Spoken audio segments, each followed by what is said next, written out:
Bah t'as raison, c'est une histoire d'antenne. Par contre, là où t'as tort, c'est que c'est pas un criquet, c'est une sauterelle. Les ENS sont des sites qui sont protégés du coup par les différents conseils généraux, avec un intérêt particulier, une biodiversité particulière, avec des milieux qui vont être très différents. On va avoir des tourbières, on va avoir des coteaux calcaires, on va avoir des marais. C'est des sites qui permettent du coup de faire découvrir au grand public en fait une certaine richesse.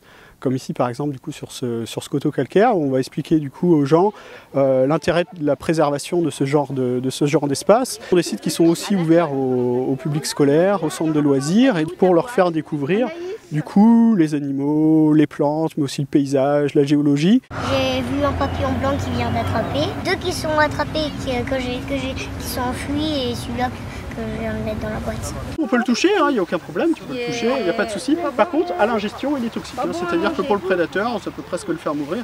En fait, il contient une molécule qu'on appelle le cyanure. L'intérêt de venir sur ce genre d'espace, ça va être du coup pour des scolaires d'avoir la certitude de pouvoir observer en fait des choses qui vont être intéressantes. Voilà, une classe qui travaillerait par exemple sur les insectes.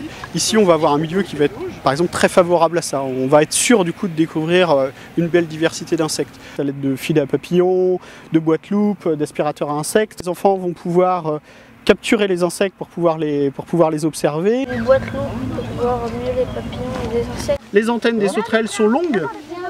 Alors long, court, c'est relatif. Quand on dit long, c'est qu'elles sont au moins aussi longues en fait que son corps. Durant l'année, on va avoir travaillé sur l'insecte, qu'est-ce que c'est qu'un insecte, comment on reconnaît un insecte. Et en venant ici, on va pouvoir là vraiment observer les insectes dans leur milieu, voir comment ils vivent, comment ils se déplacent, comment ils se reproduisent. Certains chantent, d'autres chantent pas. Alors c'est valable pour les insectes, mais c'est valable aussi, on peut travailler ici sur les oiseaux, on va pouvoir travailler sur la botanique, on va pouvoir travailler sur pas mal de thèmes, parce que voilà, ce sont des sites qui sont particuliers, qui sont très riches en fait. Oui. Il paraît qu'elle mange son mari. Alors, ça arrive qu'elle mange son mari, exactement. Elle va manger le mâle parce qu'en fait, elle est très glouton. C'est-à-dire que s'il y a le mâle qui est à côté d'elle et qu'à ce moment-là, elle a faim, eh bien, elle peut voilà, le capturer et puis le manger.